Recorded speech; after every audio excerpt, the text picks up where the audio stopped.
अस्सलाम वालेकुम everyone, welcome to my channel, welcome to another vlog. I hope आप सब ठीक होंगे। हम लोग भी अल्हम्दुलिल्लाह ठीक हैं। आप में से बहुत से लोग मुझसे अक्सर पूछते हैं कि बच्चों के लिए स्कूलिंग कैसे सेलेक्ट की जाए, बच्चों को घर पे कैसे पढ़ाया जाए, बच्चों को कैसे ट्रेन किया जाए, इंग्लिश लैंग्वेज की तरफ कैसे ट्रेन किया जाए। तो इन सब क्वेश्चंस के आंसर आज मैं इंशाल्लाह ताला आपको इस वीडियो में दूंगी। इस वीडियो के 2 पार्ट होंगे, जिसमें फर्स्ट में मैं आपको बताऊंगी कि स्कूलिंग कैसे सेलेक्ट की जाए और बच्चों को घर में कैसे ट्रेन किया जाए। उसके बाद नेक्स्ट पार्ट में मैं आपको थोड़ा-सा पूरा कोर्स बताऊंगी कि मैंने अपने बच्चों को कैसे ट्रेन किया और अब इज़ा क्योंकि वो 3 साल की हो गई है, साढ़े 3 साल की, अब मैंने उसको कैसे ट्रेन करना है। बच्चों की सही एज क्या है, ये सब इंशाल्लाह ताला आज की वीडियो में मैं आपको बताऊंगी। तो आपने पार्ट 2 भी लाज़मी देखना है। इंशाल्लाह ताला ये 2 वीडियोज़ तमाम न्यू मदर्स के लिए, या जिनके बच्चे अभी स्कूल जाने लगे हैं, या जो पहले बच्चों को नहीं पढ़ा रही लेकिन अब वो घर में पढ़ाना चाहती हैं, उनके लिए बहुत ज़्यादा हेल्पफुल रहेगी। तो आपने दोनों वीडियो को अच्छे से डिटेल में वॉच करना है ताकि आपका फ़ायदा हो सके। सबसे पहले बात करते हैं बच्चों की सही एज क्या है पढ़ने की और स्कूल जाने की, ठीक है? तो सबसे पहले हम बात करते हैं बच्चों की सही एज क्या है होम स्कूलिंग की, कि किस एज से आप बच्चों को पढ़ाना शुरू करते हैं। तो यहाँ पर मैं एक बात कहूँगी, देखिए, जब आप बच्चों को बहुत अर्ली एज में पढ़ाना शुरू कर देते हैं या फिर उनको स्कूल या ट्यूशन भेज देते हैं, तो उनकी जो ग्रोथ होती है वो रुक जाती है। अब ग्रोथ कैसे रुकती है, यहाँ पे हर किसी का क्वेश्चन होगा। स्ट्रेस से आपकी ग्रोथ पे इफेक्ट पड़ता है, ठीक है? अगर बच्चा स्ट्रेस में रहेगा, ऑफ कोर्स उसको सुबह स्कूल उठने का स्ट्रेस, उसे स्कूल जाने का स्ट्रेस, उसे स्कूल में सबक सुनाने का स्ट्रेस, या टीचर ने जो होमवर्क दिया है या क्लास में उसको उससे कुछ सुना जाना है, कोई टेस्ट है, कोई असाइनमेंट है, उसका स्ट्रेस अगर बच्चे को होगा तो ऑफ कोर्स वो स्ट्रेस में रहेगा, जिससे उसकी जो ग्रोथ होती है ना, वो डिस्टर्ब हो सकती है। अगर आपने बच्चों की ग्रोथ पे कोई कंप्रोमाइज नहीं करना, आप चाहते हैं कि आपके बच्चों की अच्छी सी ग्रोथ हो, उनकी हाइट अच्छी बढ़े, तो उनको डाइट के साथ साथ स्ट्रेस फ्री रखें। सबसे इंपॉर्टेंट पॉइंट यही है यहाँ पर कि आपने बच्चों को स्ट्रेस फ्री रखना है। आपने बच्चे को तकरीबन 3 साढ़े 3 साल तक उसको कुछ नहीं पढ़ाना, उसको छोड़ दें उसके हाल पे। वो घर से चीज़ें सीखे, घर का जो एनवायरनमेंट है वो बेहतर बनाएँ।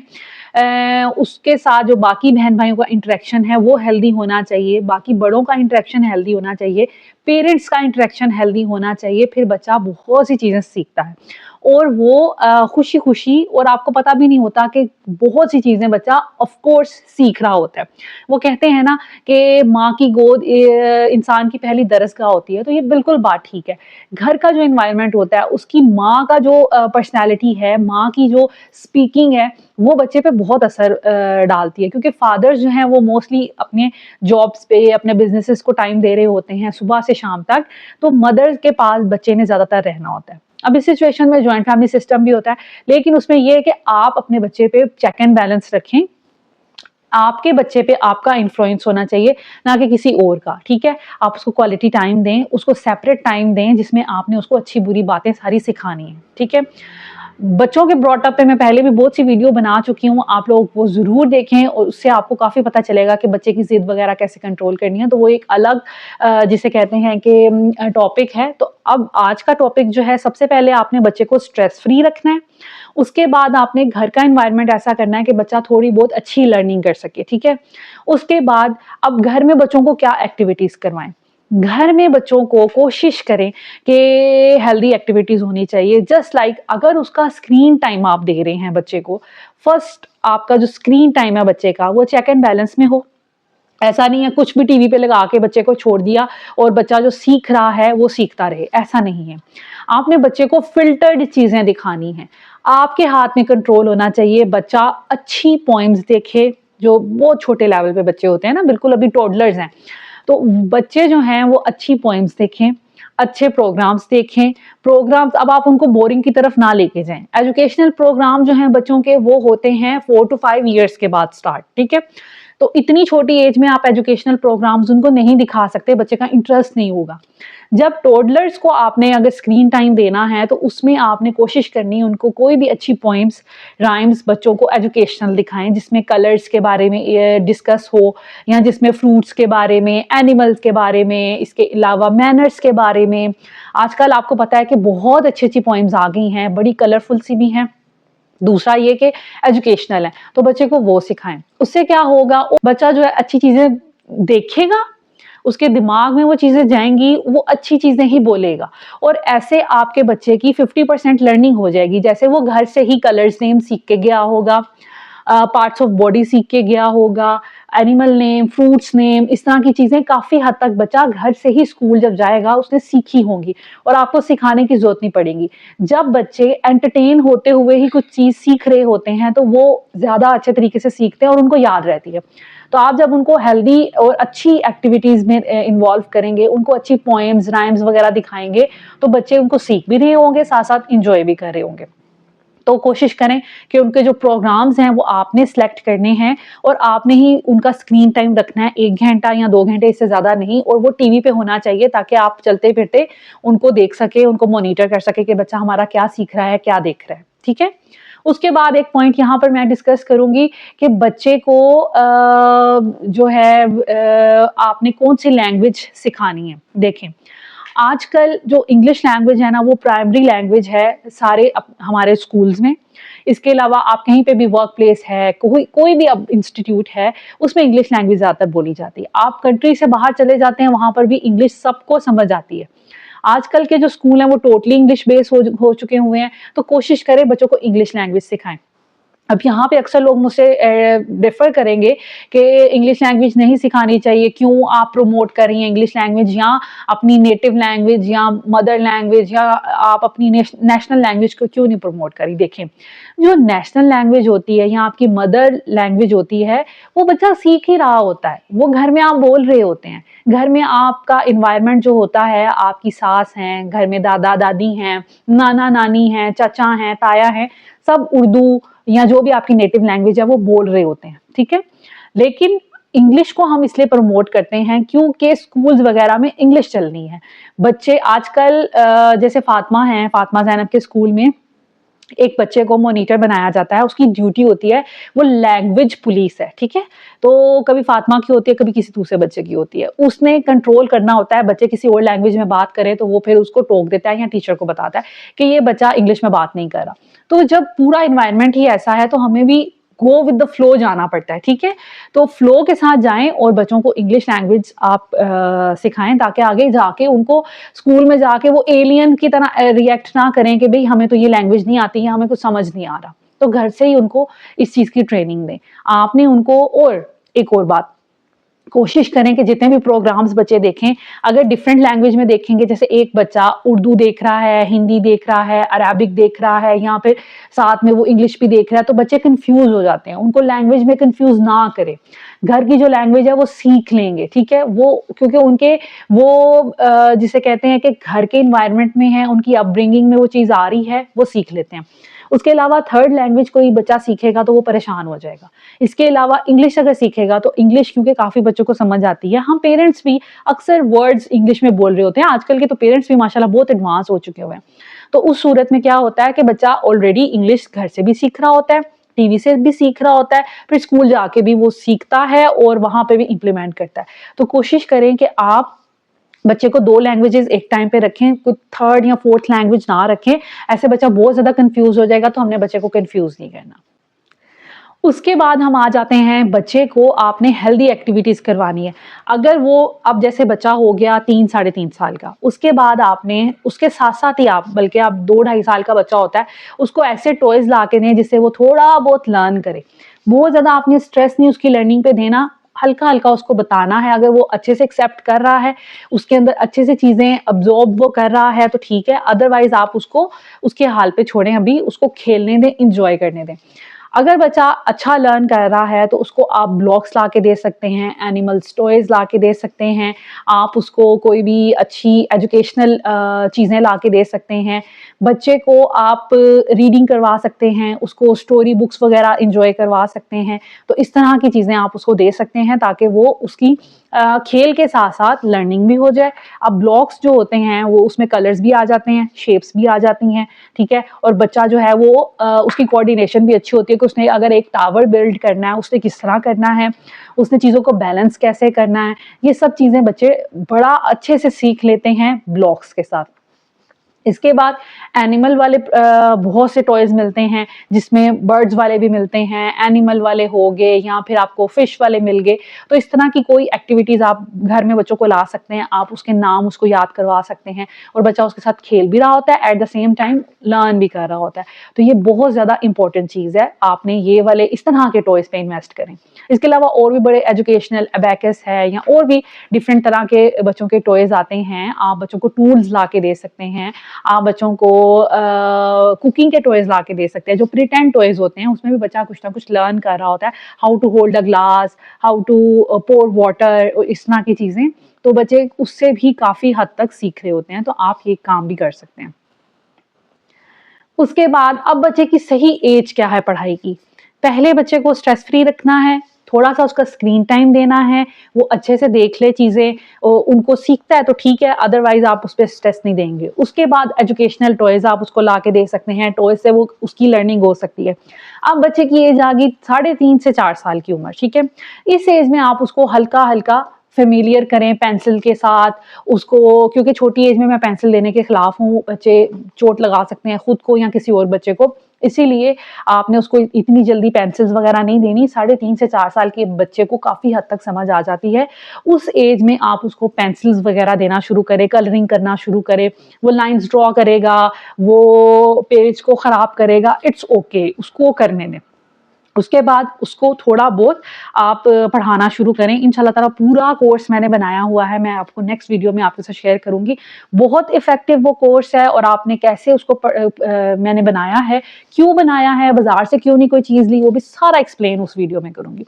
उसके बाद आप उसको थोड़ा-थोड़ा उसको पढ़ाना शुरू करें, उसकी राइटिंग पे फ़ोकस करें। लर्निंग उसके साथ-साथ हो रही है, अब आपने उसको हल्का-हल्का राइटिंग की तरफ लेके आना है, ठीक है? राइटिंग पे फ़ोकस करें और स्कूल जाने तक मेरा ख़्याल है कि बच्चे को पेंसिल ग्रिप करनी आ जानी चाहिए और बच्चे को थोड़ा बहुत डॉट्स के ऊपर ड्रॉ करना आ जाना चाहिए। तो वो किस तरह करना है, वो उसके लिए आपने मेरी नेक्स्ट वीडियो देखनी है।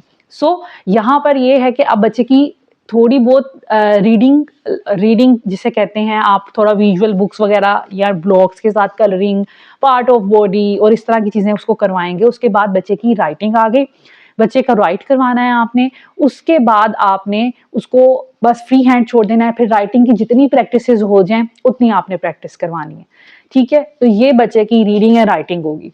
उसके बाद आ जाते हैं EPL, exercise of practical learning, ठीक है?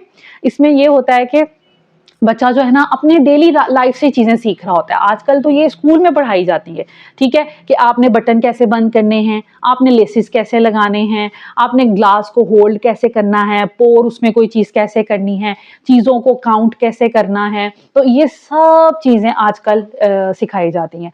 उसके लिए एक अलग मेरे बच्चों के स्कूल में तो एक अलग उसके लिए टाइम होता है, ठीक है? जिसमें बच्चे ने ये सारे काम करने होते हैं। तो ये आप उसको घर से सिखा सकते हैं ताकि वो आगे जाके अच्छा परफॉर्म करे। तो इसमें आपने आजकल स्कूल्स में भी ये करवाया जा रहा है, ये कोई मुश्किल काम नहीं है। बटन और शर्ट भी घर में होती है, लेसिस भी घर में होते हैं, ग्लास ईच एंड एवरीथिंग घर में होता है। स्कूल वालों ने तो अलग से अरेंज किया होती है ये चीज़ें। वो आपने घर में बच्चे को थोड़ा बहुत प्रैक्टिस करवानी है ताकि बच्चा इंडिपेंडेंट हो। ये जो सब्जेक्ट है ये सिर्फ इसीलिए होता है कि बच्चा घर में एजुकेट आप मतलब बच्चे को प्रैक्टिकल लाइफ की तरफ एजुकेट किया जाए कि आपने इंडिपेंडेंट कैसे बनना है, आपने अपने काम खुद कैसे करने हैं।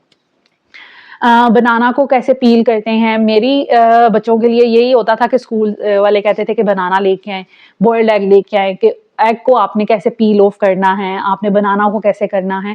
तो ये सब चीज़ें ताकि बच्चा इंडिपेंडेंट हो, हर काम के लिए, हर छोटे-छोटे काम के लिए वो पेरेंट्स के पास ना जाए, मुझे आप केला छील दें, मुझे आप अंडा छील दें, ऐसी बात नहीं है, ठीक है?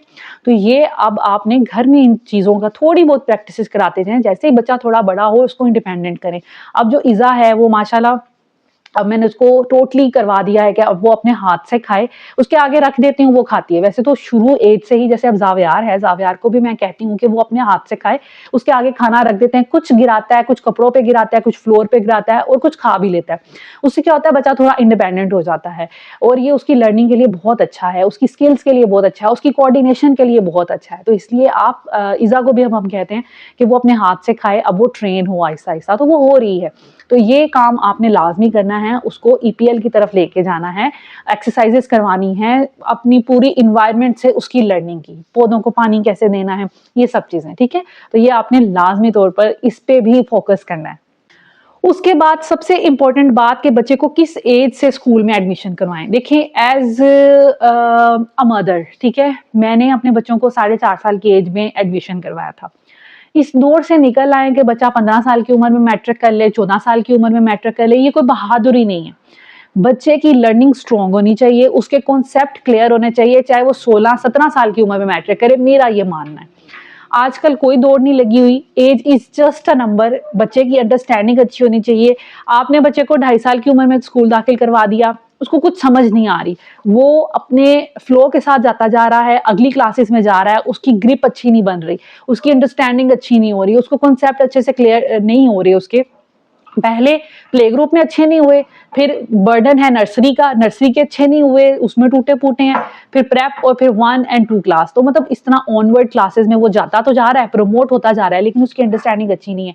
ये कोई बहादुरी नहीं है। बहादुरी ये है कि आपका बच्चा बेशक थोड़ा बड़ा है, लेकिन वो पिछली क्लास में है, लेकिन उसको सारे कॉन्सेप्ट क्लियर है, वो सब बच्चों से ज्यादा प्रोमिनेंट है, वो सबसे पहले हैंड रेज करता है, उसको हर कॉन्सेप्ट क्लियर है, उसको हर चीज अच्छे से आती है, उसकी राइटिंग बहुत अच्छी है। मेरा ख्याल है कि बहादुरी यही है, और बच्चे का बेनिफिट इसी में है। आप अपने बेनिफिट्स ना ढूंढे, आप ये ना सोचें जी ये मेरी वाहवाही है कि मेरा बच्चा 14 साल की उम्र में मैट्रिक पास कर गया है, 16 साल की उम्र में उसने एफए कर लिया है, मतलब इन चीजों में ना पड़े। आजकल ये सब चीजें कोई नहीं देखता, ये बहुत डिफरेंट दौर अब आ गया है, इन चीजों से निकलें।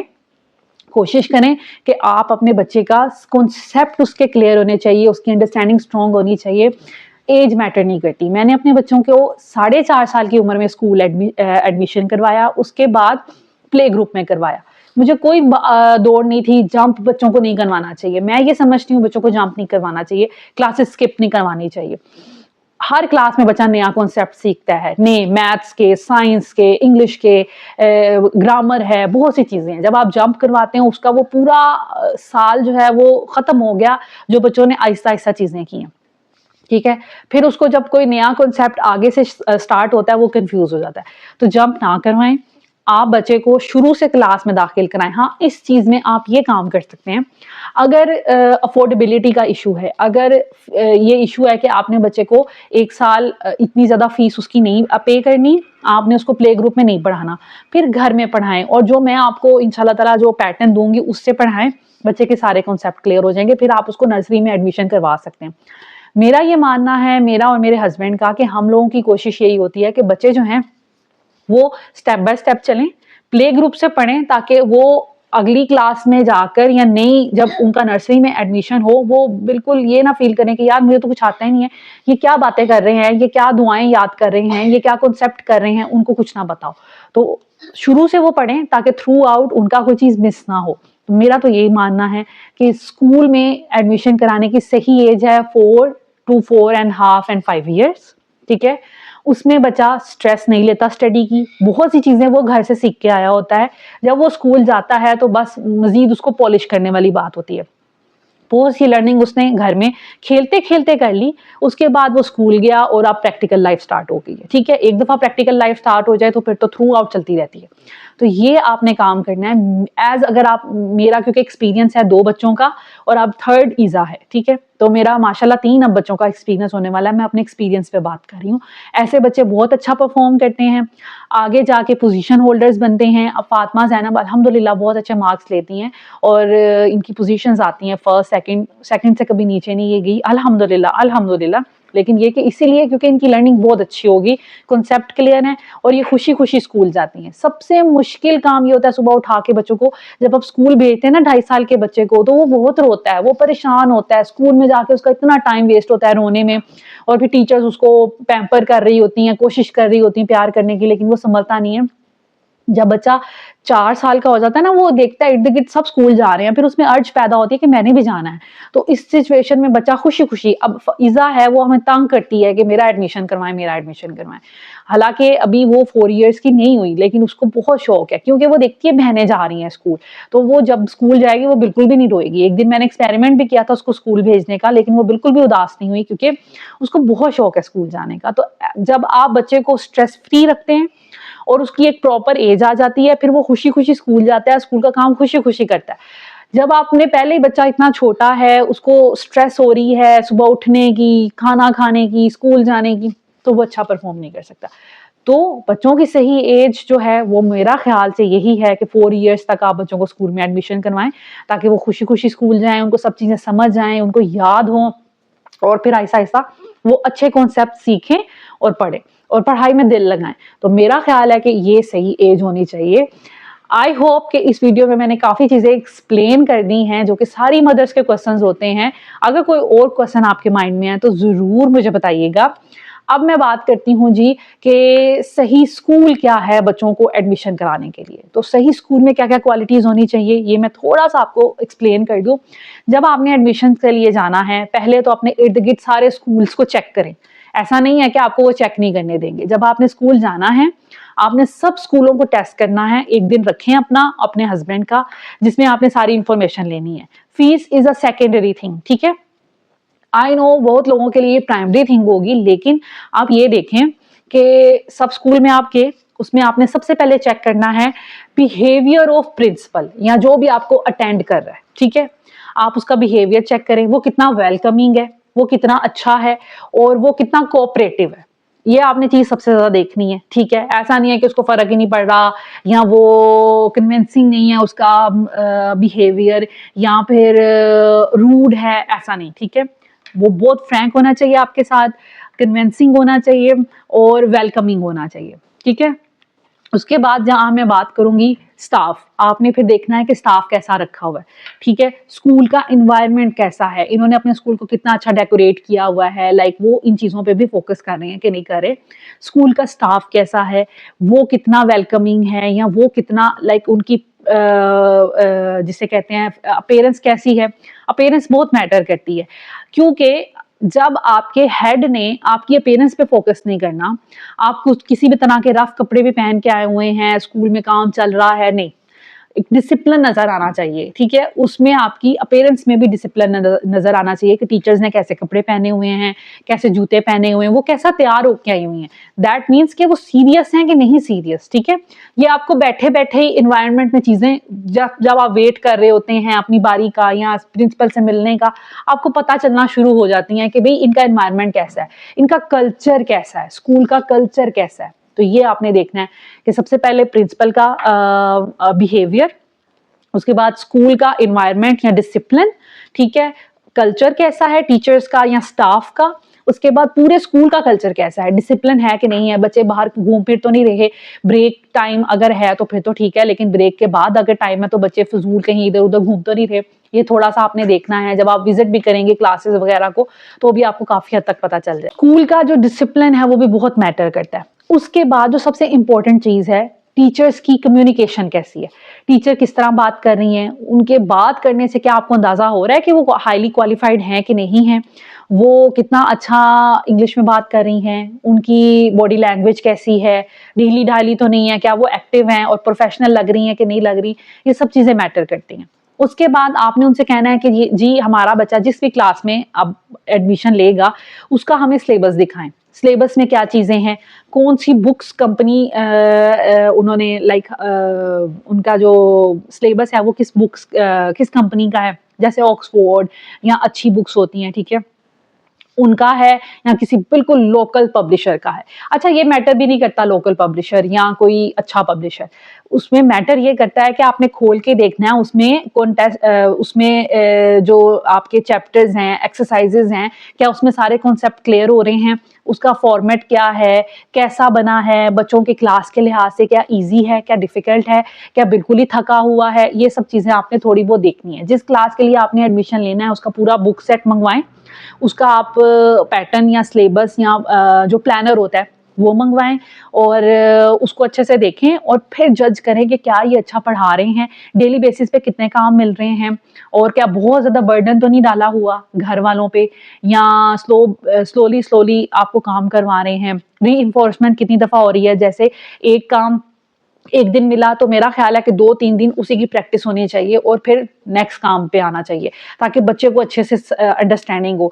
वीकली बेसिस पे टेस्ट हो रहे हैं, मंथली बेसिस पे टेस्ट हो रहे हैं, ये सारी चीज़ें आपने देखनी है, उनसे उनका प्लानर मांगना है, उनसे उनका कोर्स सिलेबस सारा कुछ मांगना है और फिर डिसाइड आपने करना है। उसके बाद जो आजकल स्कूलों में देखा जाता है, थोड़ा शशका भी देखा जाता है कि बच्चे जो हमारे पढ़ने आ रहे हैं, स्पेशली ये जो प्ले ग्रुप से नर्सरी तक प्रेप तक बच्चे होते हैं, उनका एक्टिविटी एरिया कैसा है, एक्टिविटी बेस्ड लर्निंग हो रही है कि नहीं हो रही, किस जगह पे उनको लर्निंग कराई जा रही है, टीवी, कंप्यूटर, इन चीज़ों के बारे में बताया जा रहा है कि नहीं बताया जा रहा, इनको साथ-साथ गेम्स और विजुअल, क्योंकि बच्चा जो है ना विजुअल से ज़्यादा, कोई भी बच्चा हो, बड़ा हो, हम विजुअल से ज़्यादा सीखते हैं। तो क्या ये चीज़ें सारी सिखाई जा रही हैं कि नहीं सिखाई जा रही, ये आपने ज़रूर देखना है। और क्या डेली बेसिस पे हो रही है कि नहीं हो रही। उसके बाद हर स्कूल का आजकल बन चुका हुआ है फेसबुक पेज, इंस्टाग्राम पेज बना होता है, ठीक है, और उसमें हर क्लास का बना होता है। आपने उनसे कहना है कि हमें अपना पेज या एक्सेस दें, जिससे हम देख सकें कि डेली बेसिस पे क्या-क्या एक्टिविटीज़ हो रही हैं। घर जाएँ, पहले सारे स्कूलों को चेक करें, घर जाएँ, उनके पेजेस चेक करें, कोर्स को चेक करें, फीस को कंपेयर करें और फिर अपने बच्चे को एडमिशन करवाएँ, क्योंकि ये बहुत क्रूशियल, जिसे कहते हैं ना, एक चीज़ है। ये कोई आम चीज़ नहीं है कि किसी भी स्कूल में चले गए एडमिशन करवा दिया। बच्चे की पूरी ज़िंदगी मैटर करती है स्कूल की सिलेक्शन पे, और अगर पेरेंट्स ने अच्छी सिलेक्शन ना की हो तो फिर बच्चा क्या करेगा? सारी लाइफ उसकी डिस्ट्रॉय हो जाएगी। तो इस चीज़ पे आपने बहुत ज़्यादा ध्यान देना है। तो फिर आप कंपेयर करें फीस को, ठीक है? अगर आपको एक ही चीज़ कम फीस पे मिल रही है, सेम चीज़ ज़्यादा फीस पे मिल रही है, तो ऑफ कोर्स कम पे शिफ्ट हो जाएँ। जैसे हमने जब स्कूल्स विज़िट किए थे, हमने यहाँ पे सारे अच्छे-अच्छे स्कूल विज़िट किए थे। इनका स्कूल वो सब कुछ करवा रहा था जो अच्छे स्कूल करवा रहे थे।